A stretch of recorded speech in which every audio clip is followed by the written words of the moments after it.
Hi, Lisa. I'm so excited to talk to you on the podcast today. We just connect, we vibe. I love your story. So, welcome to the podcast. Thank you so much, Angela. I'm so happy to be here. Yeah, it's so exciting. I love sharing mom entrepreneur stories and what they're doing, but I think you have a really unique story, but then you also have a unique way of empowering entrepreneurs that I don't think that they think about. So I can't wait to dive into that. But before we get to all the questions, why don't you give us a little intro on your touching story on how you became an entrepreneur and what you're doing now? Yeah, so I always describe myself as an unwilling entrepreneur. Um, There are very so many out there. yes, a very reluctant one, at least at first. So I was living with my husband during COVID. We were living in New York City. I was working a mostly remote job, but the headquarters was in Times Square. And I was doing various like administrative stuff, which is what I had done for many years. My husband and I were making films together.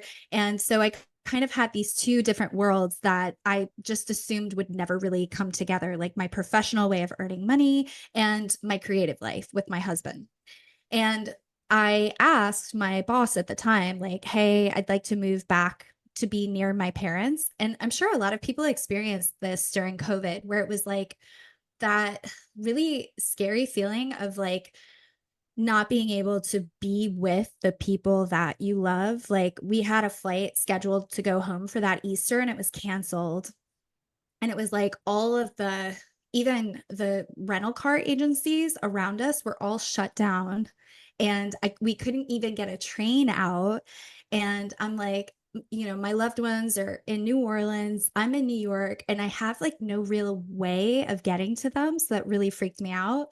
So it really put a fire under me and gave me some courage to talk to my boss. And especially Mhm. because my work was so remote, ask him if I could move and work remotely from Louisiana. And it was very generous of him that he agreed to do that. And that was around the time when I was pregnant.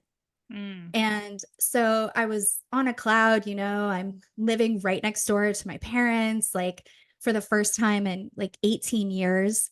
My brothers are within an hour or less drive, all three of my brothers and their families. But it kind of started to dawn on me that I painted myself into a bit of a corner, Mhm. that I was relying on this very generous salary and benefits that were like New York City salary and benefits. And I was living in a very low cost of living area. And essentially, I would not get the same type of salary and benefits package here.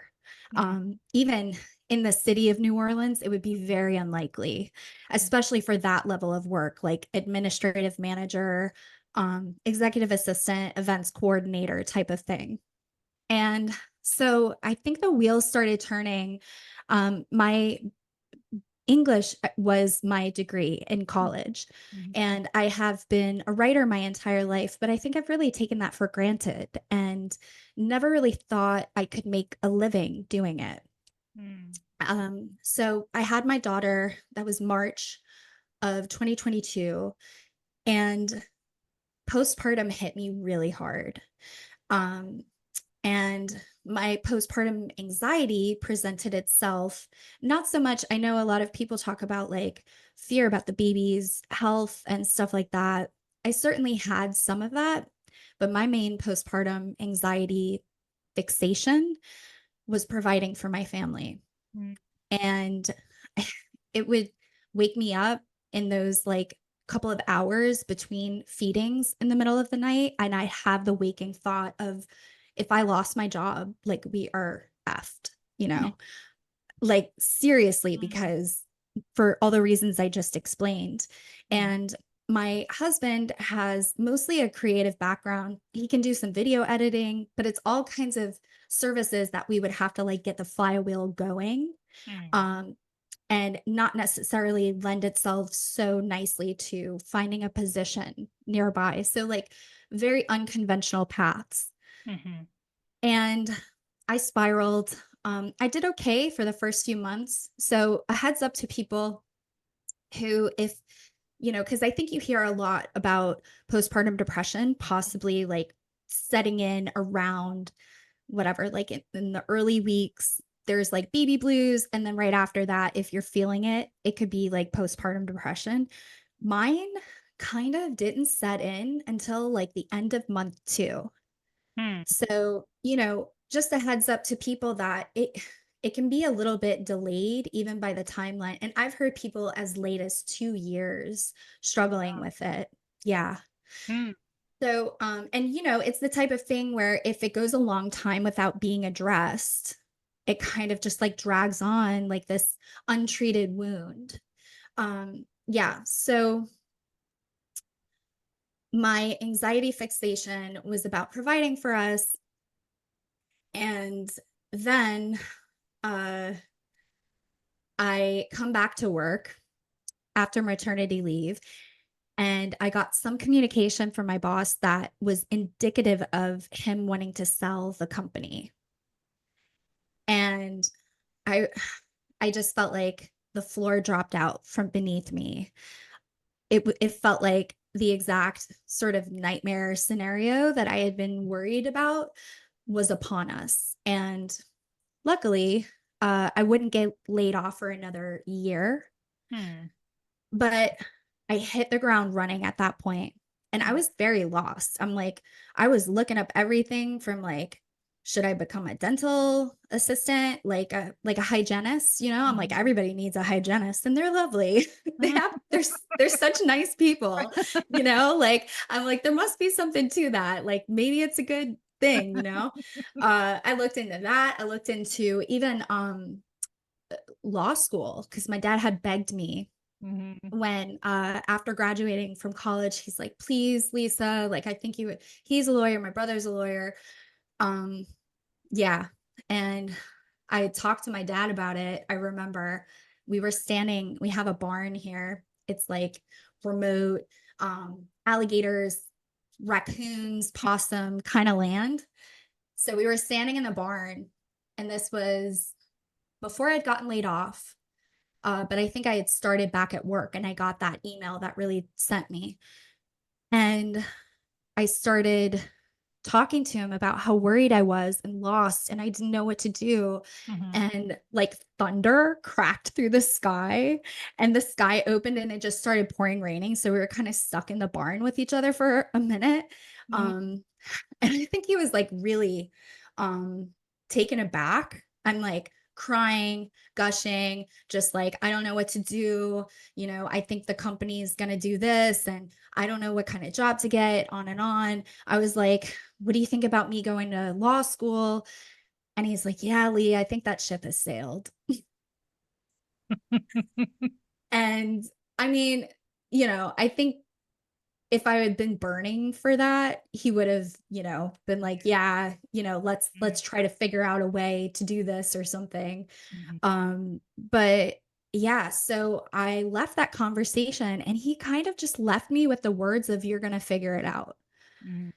And what I interpreted from him saying that and not going out of his way to like fix it for me is that, or, like being a little bit more hands on, Mhm. is that he had confidence in me despite me at that moment having zero confidence in Mhm. myself to solve it. Mhm. So, and this next part is going to sound crazy, but hopefully somebody relates to it. Mhm. I, in my mind, was almost like screaming out to the heavens, like, just give me a sign.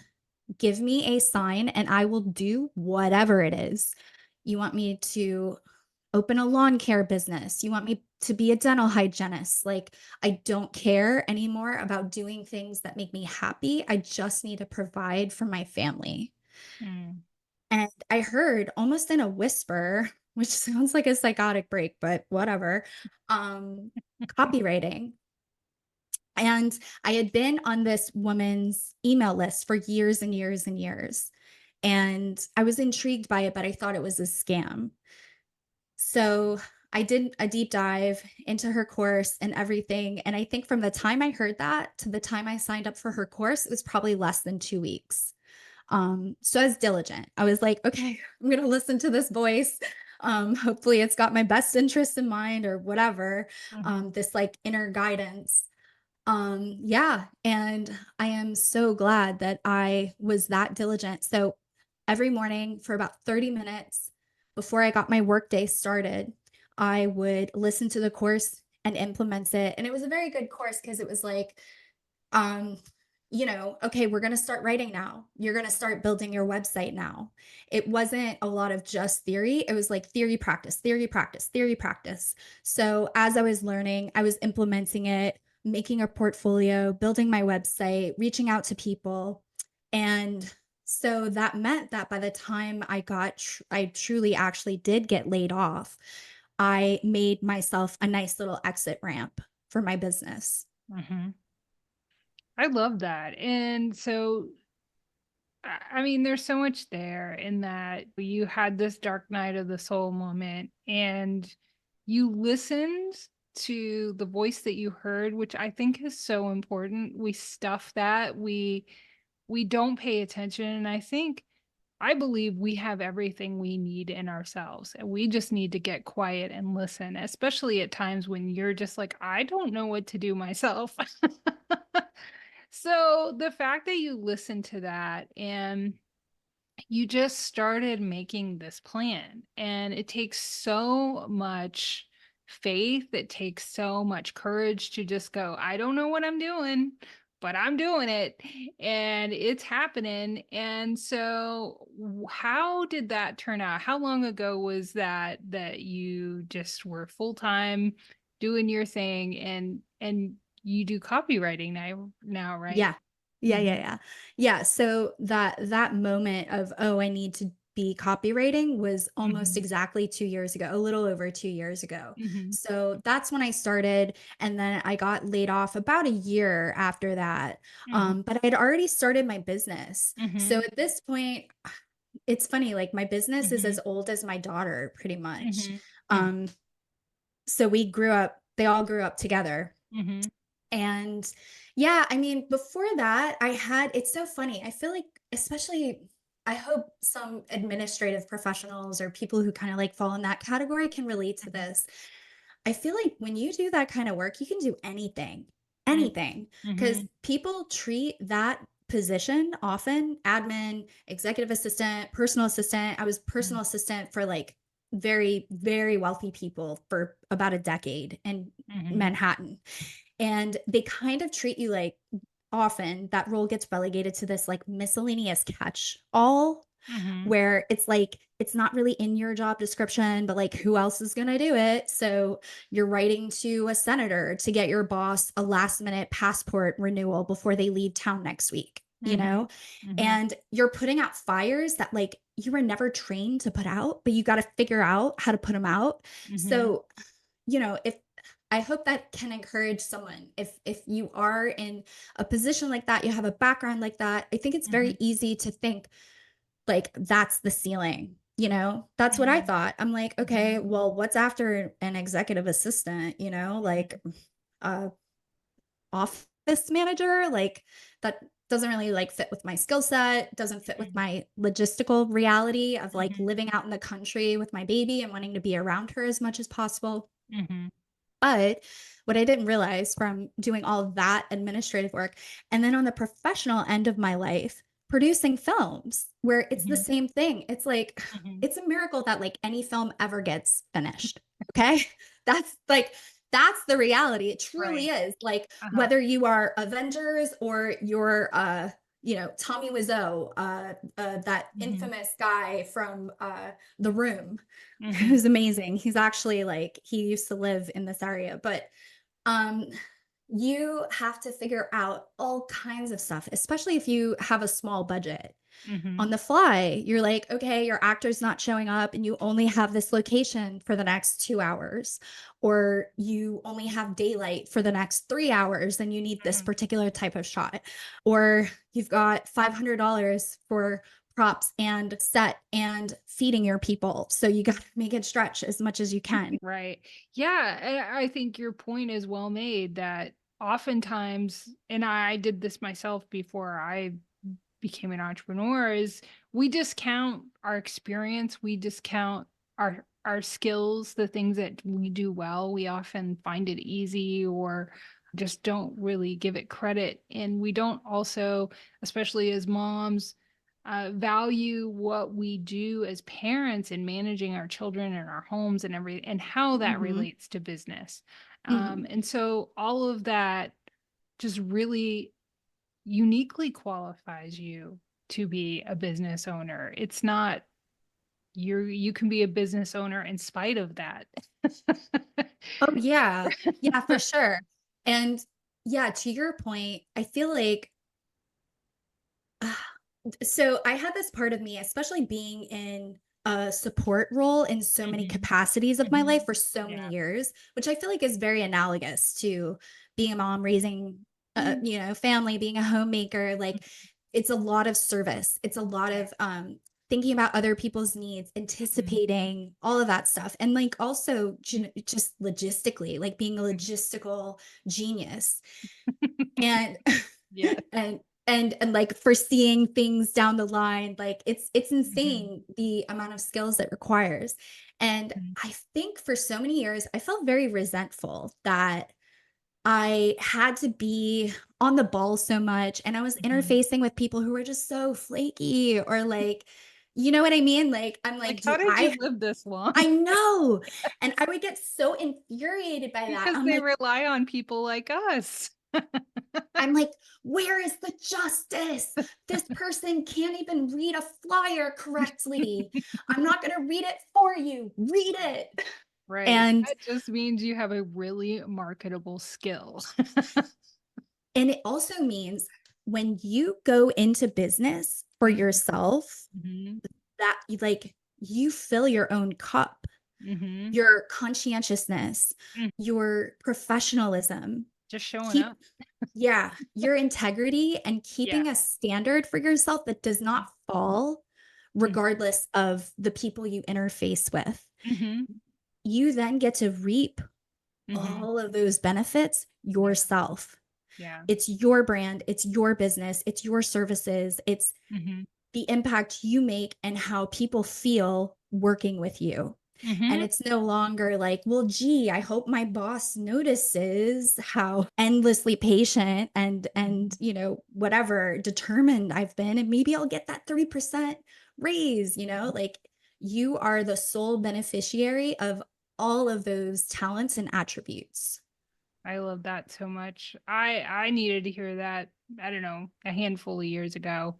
Yeah. Um, because yeah, I was very much in various support roles, and you don't see how this can equal anything more than supporting other people, but it absolutely qualifies you. If you can make magic happen for other people, you can Mm-hmm. absolutely do it for yourself and get paid well to do it, and have a whole business around that. One last thing I'll say about that is I feel like the biggest kept secret about administrative professionals is it's those very skills of grit, determination, and organization that translate exactly to being your own boss and running your own business. Mm, So it might be dead end in terms of a like corporate. within a corporate Yeah. structure, Hmm. but within the benefits that you reap from it, there is absolutely no limit. If you are that organized, that Yeah. determined, that dogged, like Mhm. you already have the makings of being a great entrepreneur. I love that so much, and I'm glad you said that, because there are a lot of people in a lot of support roles that just don't feel like there's a next level for them. But there absolutely is. So let's talk about your next level. I mean, you can you help us? I think a lot of I didn't realize what a copywriter was until I became an entrepreneur. And I'm Mhm. still learning how valuable they are. So, give us a little intro into copywriting and what you do as a copywriter, and then we'll get into the marketing side of things. Yeah, yeah. So back in the day, copywriters were these titans, Mhm. like madmen, right? Yeah. And sitting in offices and like coming up with these like masterful slogans and then like making Mhm. all kinds of money for it. And it Mhm. was very cherished and revered. In our modern day, there's still that element to it within the industry. But as the digital age has progressed, there's Mhm. more and more a need for people to write persuasive words that help people sell things Mhm. or feel a certain way about things. It's Mhm. basically just persuasive writing that you Right. can make a lot of money doing, because if you can help people earn a lot of money, you have a very valuable skill set. Mhm. So I came into it. What excited me the most about it was that it deeply your your empathy is a superpower in Mhm. copywriting. Your ability, so I'll give an example. One of my first clients was our sleep consultant that we hired that actually played a massive role in me recovering from postpartum depression and anxiety. So I highly recommend sleep consultants if you're struggling with that. And I mean, I knew all of her customers' pain points. I had lived through it Mhm. in a very vivid way. I knew the type of relief they were seeking. I Mhm. knew how during those contact naps, when my daughter refused to sleep on anywhere other than us, I would be reading this lady's website over and over and over again and her testimonials, like just to get relief. Mhm. And Yeah. so when you have that type of firsthand knowledge in Mhm. that way, Mhm. you have a direct line to the people who are looking for that product or service. Mhm. And it's like reaching a hand out and inviting them, like, no, it's like talking to your girlfriend when she like tries out a new foundation or something. And it's like, Mhm. no, I thought it was going to be blah, blah, blah, but it like melts in my skin and it feels amazing. And then I wash it off and my skin looks even better than it did before. Mhm. We use copy in our lives all the time. Mhm. So the more authentic you can get to that type of experience, like you're talking to your girlfriend, Mhm. for most industries, I would say, the more persuasive it is. Yeah. I love that. And so, as entrepreneurs, especially if you're a solo entrepreneur, a new entrepreneur, you have to wear all the hats. And if you're not careful, you quickly get into the social media trap. You Hmm. feel like you have to pay the social media gods every day, or your business will fail. It is the only source of leads. It is the only source of anything. It is all Yes. knowing. It is all powerful.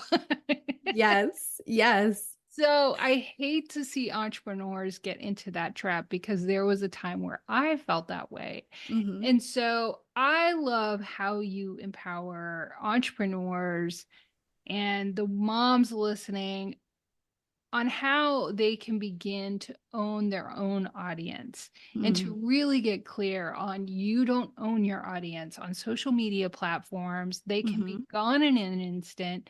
If Hmm. you're launching, if you're doing anything and the platform is down or they decide to delete your account or whatever, it's all gone. Hmm. And so let's talk about the importance of email marketing and why that's so important. Yeah, so on a purely technical level, like on a dollar for dollar basis, email marketing is one of the most powerful levers you can use. I've Mhm. seen everything from like 30%, or sorry, $30 per dollar spent of a return. I've Mhm. seen that all the way up to like 40 and $50. And, it really depends on the industry, the product, the copywriter, all Mhm. of that. Yeah. Um, yeah, I loved your description of social media. That's so true. And it's like if you don't pay the toll to the Right. social media troll, they're gonna throw you into like the lake of abyss where like no one hears from you again, right? It's like, oh, whatever happened to that amazing coach? Like, yeah, Right. she seemed kind of promising, but now She's in the lake of abyss. Right. So I will say, I don't personally love social media, but I know there might be mompreneurs out there who have good followings. Like I've seen that before. And if you do, that is awesome. And yes, to your question of, but that is not the end goal. It can be very easy to get caught up in those vanity You metrics can have of all the followers in the world and mhm. still make zero bank. That's right. Right. And they can disappear like that. The Right. algorithm changes a little bit. Mhm. Something's trending. You're not doing the trending thing. And like, where'd you go? Out of sight, Mhm. out of mind. Mhm. So if you are one of those people that has a robust following, I would highly urge you to consider setting up an email list. Mhm. And you don't have to have an entire website set up, although that's nice to have. I also Mhm. think having a home base for yourself that is yours that you own is great. But even these services like MailChimp, Active Campaign, there's all kinds of email service providers where you can easily set up an email list. Mhm. And then, I'm a big believer in a really nice welcome sequence, but kind of the way I was taking it when I was starting my own business, step Mhm. by step, 30 minute by 30 minute. There's Mhm. this book called The Slight Edge by Mhm. Jeff Olson. Mm. And it basically talks about like the habits that you do as almost being like a compound interest. The Mhm. effect Mm. grows and grows in that way, right? Mhm. So, like when we're investing and we're like, oh, what is this $100 going to do? But you'll see these graphs that are insane. The curve where it's like, $100, you started investing in your mid 20s or mid 30s, and like, boop, by the time you're whatever, you have $100,000. Mhm. So, our daily habits are the same way. And that's basically the premise of that book. But I highly recommend it's on Audible too, which I love listening to and getting like juiced up again. So it if you have to break it down, if you don't have these like blocks of time in the day, which if you're a mompreneur or a mom, you probably don't. So take it in 30-minute increments and just Mhm. say, I'm going to dedicate this many days of my 30-minute increments to Mhm. setting up my email list. Mhm. And I would urge you to embellish it from there. Like when I Mhm. first set up my copywriting website, it was pretty like, all right, this is who I am. This is what I have. Ta-da, the end. You want to hire me? Um, and as time went on, I defined my brand a little bit more clearly. I Mhm. understood my customers' pain points a little bit more clearly. I added that content. I'm like, oh, like I really love people's websites when they have intro videos. Especially for personal services that are offered, I feel like the transmission of energy via video is something Mhm. that can't really be replicated in text or even a picture.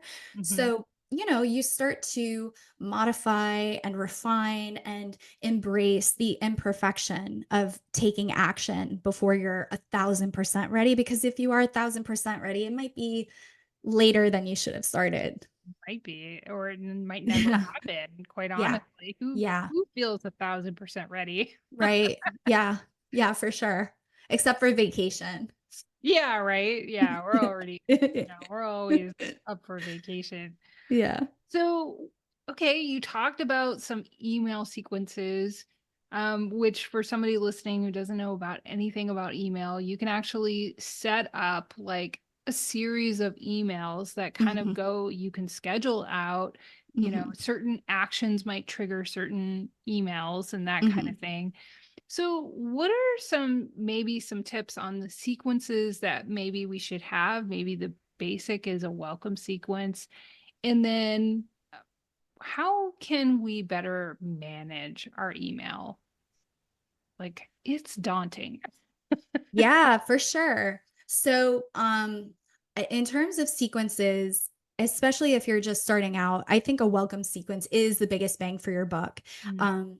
I use the analogy of when someone signs up for your email list, they're at their most red hot in terms of interest and wanting to hear about you and learn about you. It's akin Mhm. to somebody knocking on your door Mm. and you giving them a virtual tour of your brand, what you're about, what they can expect to benefit from being on your list, because it Mhm. is an honor. It is a privilege to have access to someone's inbox, in today's day and age when Mhm. they're getting flooded in every which way. Mhm. So that's a really good opportunity, whether it's over the course of 3 to 5 emails. But again, I would say if thinking about a 5 email welcome sequence is daunting enough to you that it stops you from even doing the one of saying, thank you for signing up. Here's a value add. A lot of people do lead magnets in order to get people to sign up. But even if you're at a state where you're like, I can't even think about that right now, I just want to collect these people as my audience so that whatever happens to the algorithm or platform, I can contact them. Start small. Start with, the first email of just being thanking them, telling them a little bit about your brand, what they can expect to hear from you, and then some kind of, whether it's a tip or a this or that, something that doesn't take a lot from you that you can give them off the bat so that they're primed to understand that with your brand, it equals value and that they're actually going to benefit from hearing from you. Mm. So there's that. And then in terms of managing your list, I would go back to the same rules of it's funny because I feel like a lot of people are hesitant to email their list. And if these people have signed up to hear from you, they want to hear from you. And if they don't, there's the unsubscribe button. And hopefully you're using an email service provider that makes it very easy to unsubscribe. People really like that. It works for everyone. It cleans out your list. Don't be scared of unsubscribes. It Mhm. just means that you're refining your audience that you're talking to, and you're actually talking to people who are like on board, really on board for you. Mhm. Um, so there's that. And then, but what I would say is if you can stick to a cadence that's like once a month, do it Mhm. once a month. And if you can tie it in with your whole ecosystem, if you write a blog or if you do a YouTube video and you want to bring traffic to that, you can time it so that your one email a month is going out to your audience, you're Mhm. plugging your this, their that, you're giving them some value, and everyone's happy. And then if you want to begin ramping up, you can do twice a month, once a week. Mhm. At that point, you're going to have to start taking a look at analytics Mhm. and Segmenting understanding. and all that Yeah, stuff. Mhm. yeah. It gets a little complicated from there. But hopefully, if you're at that point, you can outsource it. You might be at a Mhm. point where you're like, you know what? Like, it's my list is growing. It's really Mhm. great. And, in terms of value, I can't think of many things that are more valuable.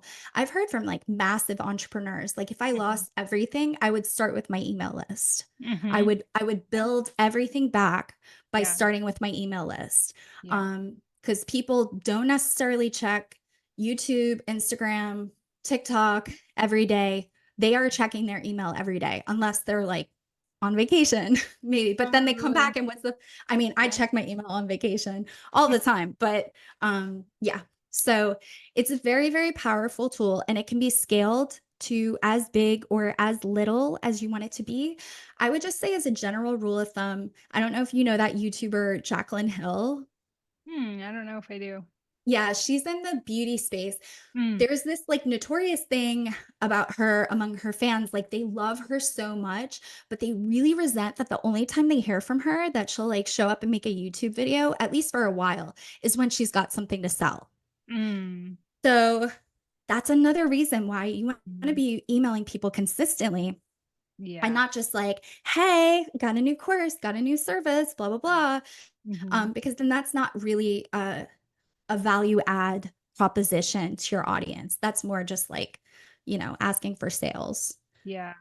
I know this is like off the cuff, but can you think of maybe a few topics that maybe listeners could today just share with their audience about like maybe what's going on in their life? They don't have to get super personal, but what did you do on summer vacation or some topics like that, because I think sometimes people really struggle with outside of the sales what they can use to keep the conversation going with their list?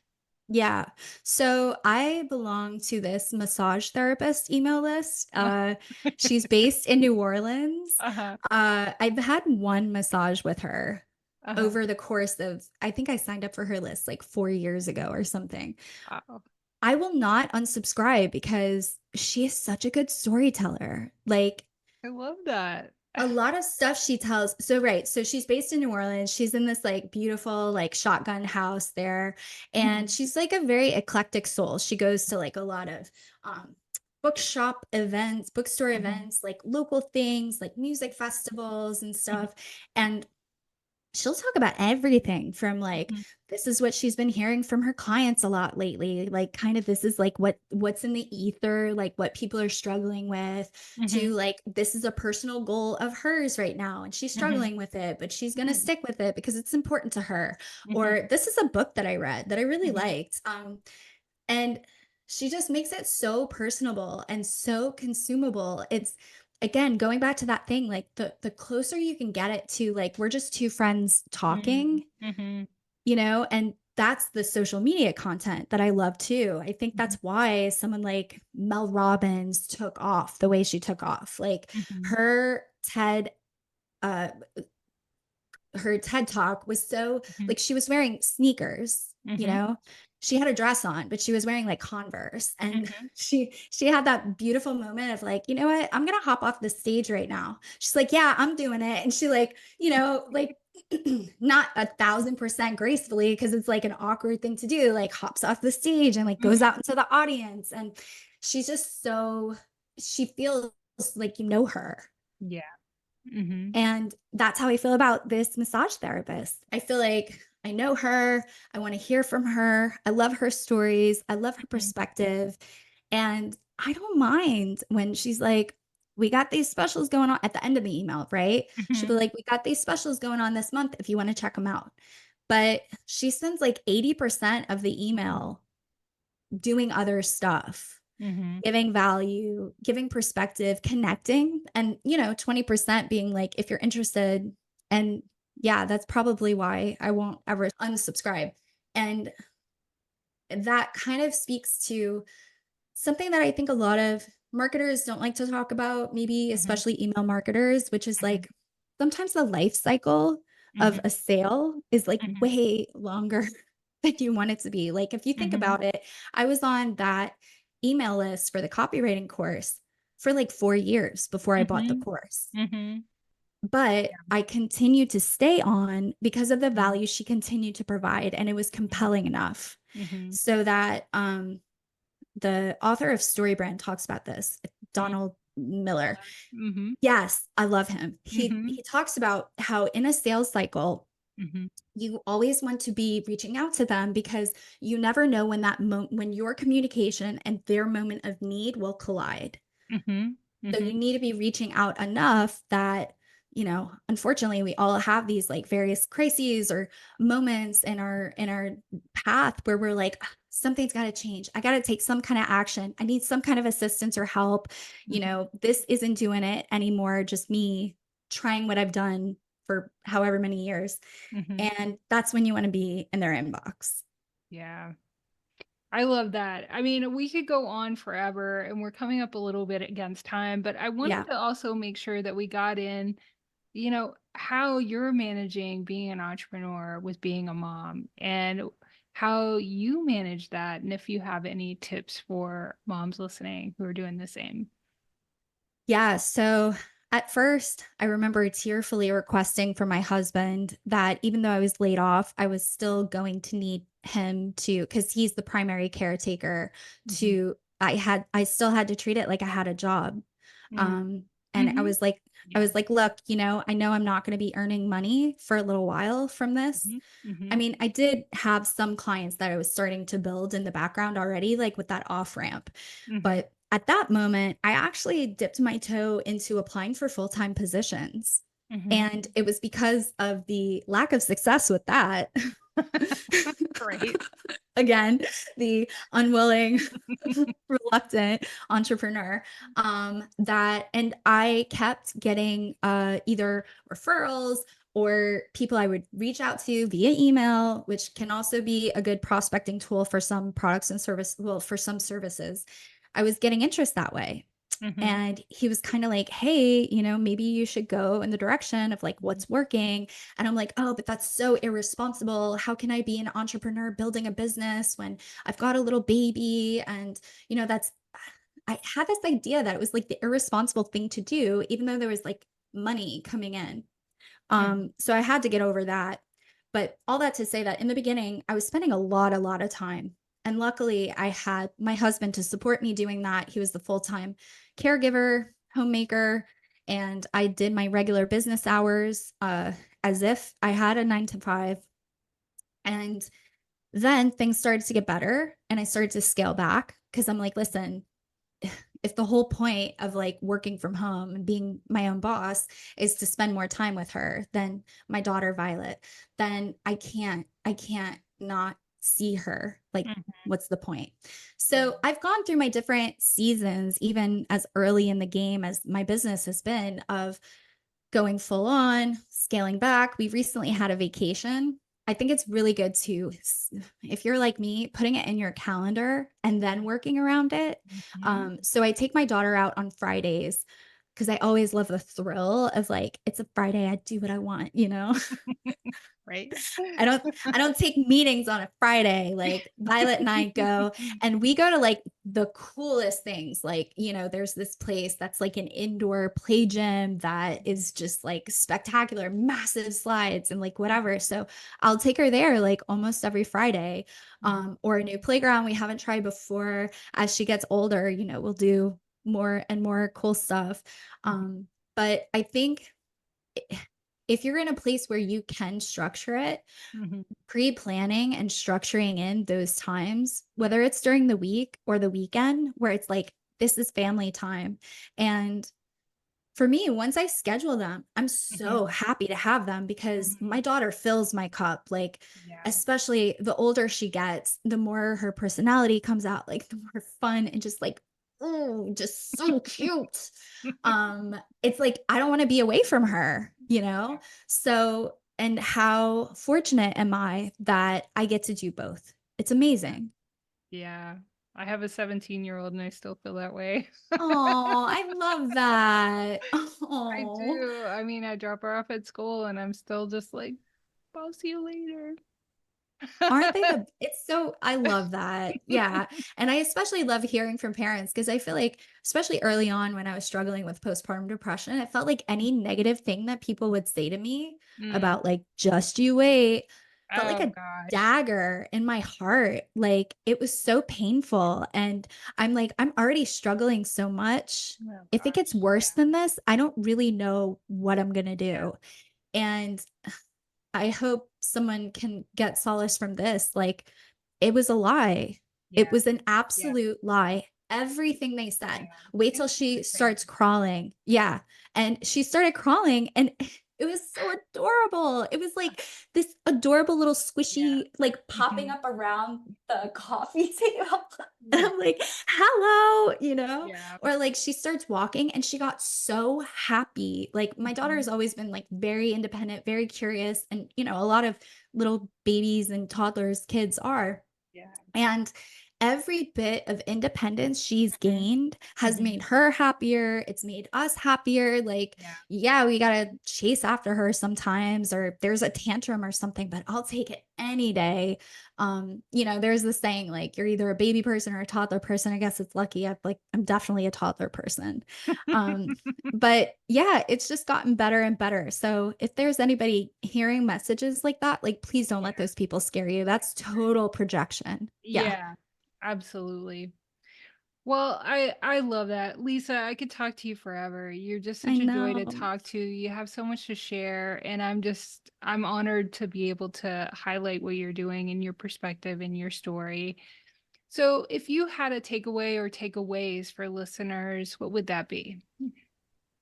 I think it would be, and this speaks to the services that you provide to moms, like if you're going through a difficult time, a dark night of the soul, and you don't see a way out for yourself, Hmm. know that there's not only a way out, but there's a life that awaits you that's even better than the Mhm. one that came before. And luckily, there's people like Angela who can hold your hand and walk you through it truly, you know? Yeah. And the mompreneur community in general, they're my favorite people because they get every part of you. Yeah. It feels like entrepreneurs, they get a certain aspect, Yeah. moms, they get a certain aspect, but like mompreneurs are my people. So if you fall into that category and you're struggling, reach out to connect, Yeah. because it's one of the most generous, sincere, authentic communities that I've ever had the privilege of belonging to. Yeah, I love that you say that because I feel the same. It's just like our needs are very unique. Hmm. We are just still very much in motherhood and very much in entrepreneurship, and we don't do either in a vacuum. And so Yeah. we can marry the two. It takes a lot of work, it's constant effort, but the rewards are huge, especially if, like you and I, it sounds like, want to be there more for our children, and that kind of Hmm. fuels what we do. Hmm. um yeah, there's so much there to that. So I love that so much. So, where can listeners connect with you, get on your email list? Yes. Yes. So the best place to find me, you'll find me at all places, Lisa Fernandez Agency, whether it's Instagram, my website, my LinkedIn. You can sign up for my email list. If you want to reach out and schedule a strategy session, if you mention this episode, I have a Loom tutorial Ooh, where I break down setting up a welcome email sequence. love that so Right. much. Yeah. Awesome. Yeah. Yeah, and there's also plenty of tutorials out there. Like I was saying, just watch them on like 0.75 speed. Stop them when you have to. Whoa. Yeah. Don't get if you can run a social media account, you can figure out how to Right. automate an email Yeah. sequence. It's not as like crazy as it sounds. It doesn't require code or anything like that. So, yeah. Yeah. I love it. I'm sending you so much love. Thank you so much for just being so vulnerable and sharing all that you've been through and your knowledge now, which is absolutely, take this knowledge and run with it. It can just, magnify what you're doing so much, and you own it. So stop putting all that energy into social media Mm. and start working on your email list. Thank you so much, Lisa. Thank you so much, Angela. It was a pleasure. Same here. Thanks. Yeah.